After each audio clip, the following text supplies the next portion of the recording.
I don't know about many of you, but when I was younger, I went to Sunday school. I had a very, I think, universal experience where we would be having fun watching some VeggieTales, which, if you're not familiar, looks like this. Larry, how much stuff do you need to be happy? I don't know. How much stuff is there? And all of a sudden the teacher would go, okay, now that we're done with VeggieTales, we should switch to something else, and this would play. Faster!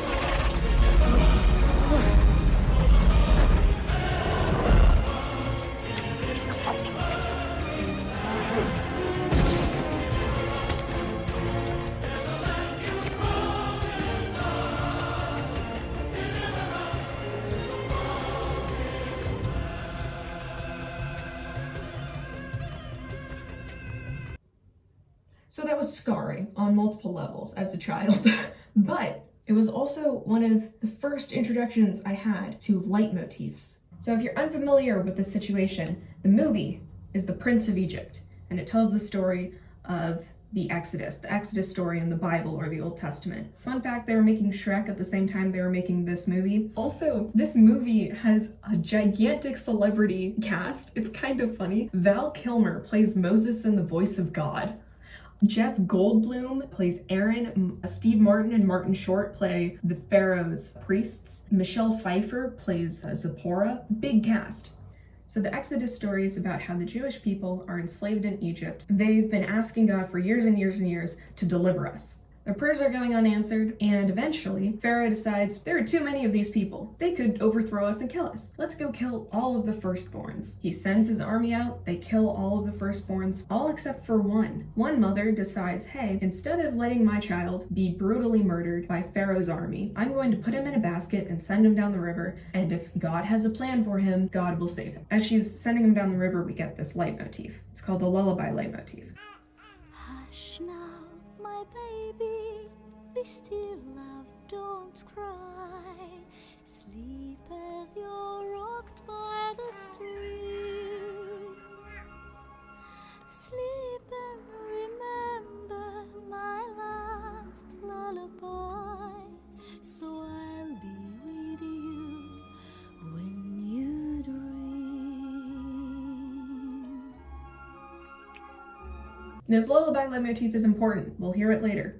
Pharaoh's wife finds this baby, and she was like, whoa, it's a baby. The gods must have brought him to me. I should take care of him. So she raises him alongside her other son. This Jewish kid is raised as a prince of Egypt. The scene that stuck most with me as a child is the all I ever wanted scene. And before I get into it, I do need to mention that this movie overrunneth with leitmotifs. There are so many, and it is so hard to talk about just one leitmotif without talking about the rest of them. So the scene that I kind of want to talk about is the scene where Moses finds out that he's not a prince of Egypt. He's following this girl. He's kind of, snooping around, and then he runs into his family. He doesn't know it's his family. And so his sister kind of goes up to him and is like, oh my God, it's you. You've come to answer our prayers. You're going to free us. You're going to deliver us from Egypt and into the promised land. And he's like, I don't know what you're talking about, girl. Eventually, there's this whole encounter. I know who you are, and you are not a prince of Egypt. Miriam, what did you say? And then this happens. Hush now, my baby, be still, love, don't cry. So I'll be with you when you dream. This is the lullaby that his mother sang to him as a child, and it's clear that he knows about it. We've heard him humming it throughout the movie.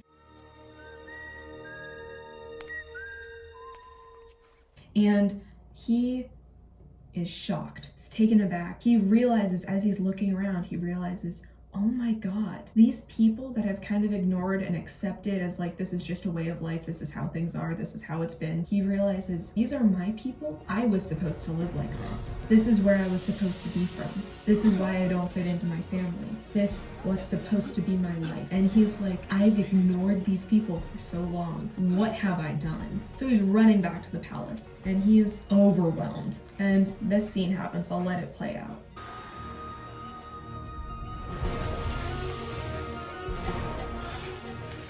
Gleaming in the moonlight,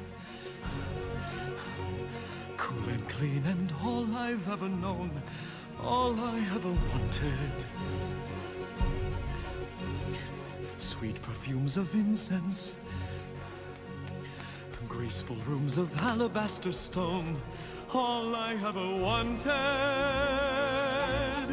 I am a sovereign prince of Egypt, a son of the proud history that's shown etched on every wall.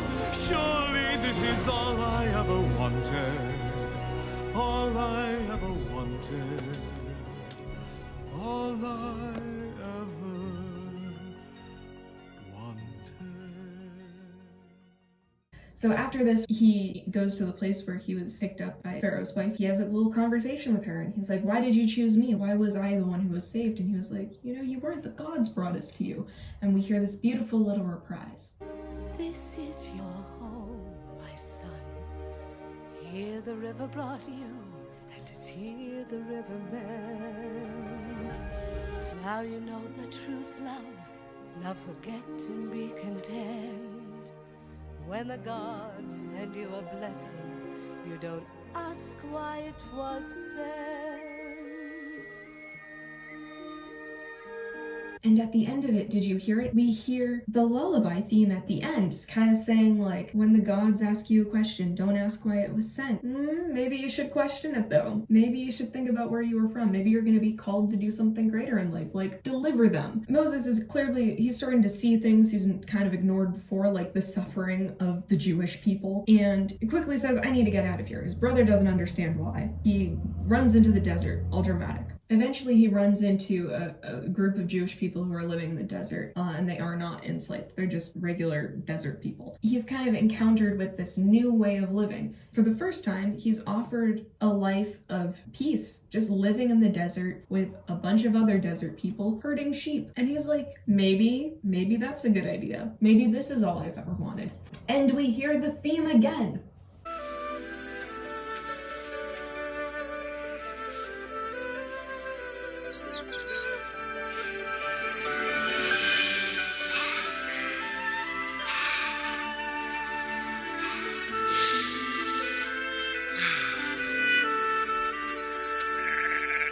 He's got everything he's ever wanted out in the desert. He herds his sheep and he runs into a burning bush, but it's not burning. It's kind of weird. And this is the voice of God. This is where Val Kilmer voices God. He says, maybe it's not just about what all you've ever wanted. Maybe you need to save your family. Maybe you need to deliver your people. Just go talk to your brother and we'll figure it out. So for those of you who didn't grow up Christian and weren't forced to read the Exodus story at 7 a.m. on a Sunday as a 7-year-old, I will fill you in. So Moses goes into Egypt and he talks to Pharaoh, it's his brother, his adopted brother. Ramses is now Pharaoh. You know, he does what God tells him. He says, let my people go. And Pharaoh is kind of like, I don't know, these people, they do all of this work for free because we make them do it for free. Kind of seems like a good deal. I'm not gonna let your people go. Moses is like, if you don't let them go, God will smite you. And he's like, I'd like to see him try. And then Moses, with the power of God, turns the Nile into blood. A very kid-friendly movie. This happens over and over again. Moses goes to Pharaoh and he's like, you gotta let my people go. And Pharaoh's like, I don't really see why I should. Moses does something that just sounds like it's from Dante's Circle of Hell, you know? In the middle of all these plagues being unfurled onto Egypt, we have the All I Ever Wanted theme. So this is what the plague song sounds like.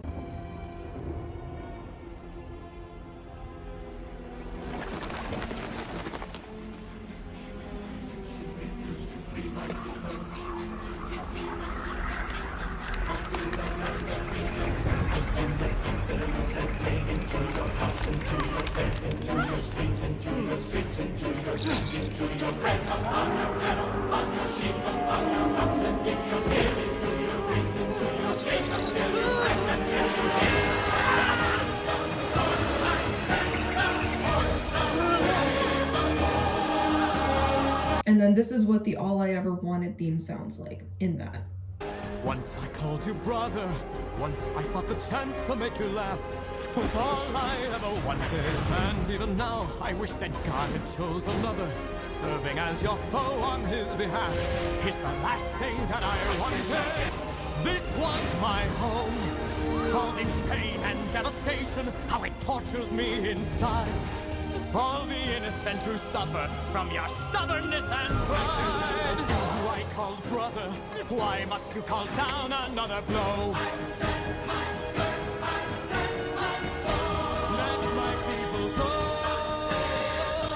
Thus saith the Lord.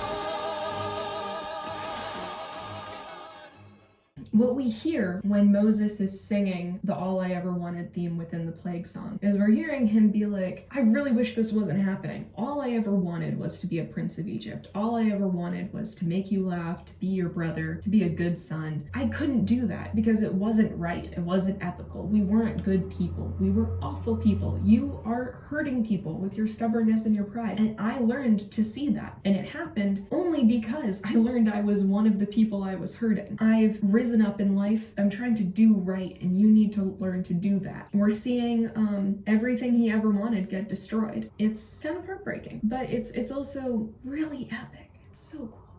Anyway, the All I Ever Wanted theme doesn't really come back. One of the coolest movies I saw as a child, and I do want to preface again that I had to see this movie at 9 a.m. every Sunday morning. It did something to me as a child. The heart of the story really is about Ramesses and Moses. The heart of the story is the All I Ever Wanted theme. It's how Moses goes from all he's ever wanted to be is a prince of Egypt. And then he realizes he just can't do that anymore because it's not right. And he thinks he's found this third option for himself in life until he's called to do something greater. He goes and he does that great thing, but the cost is watching his first home get completely destroyed. It's a really sweet movie.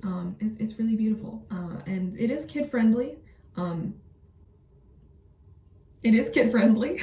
Not only are these songs like really cool and memorable, but they're repeated very often. So every time we get a moment and a breath and we need to recall information, we hear these leitmotifs and they clue us in. Every time we hear the deliver us, we've got that sense of like, oh yeah, these people are suffering and they really want to leave this place and we need to deliver them out of Egypt and into Canaan, the promised land. This movie is the perfect synthesis of leitmotifs, written motifs, and visual motifs. They're all so interwoven into the fabric of the story. So if you're looking for a good example on how, motifs can help you in pretty much any medium, I highly recommend this movie. I give the leitmotifs in this movie a 10 Fruit Loops out of 10. Dried cereal really is the best. People should eat dried cereal more. Maybe it's just because I'm lactose intolerant.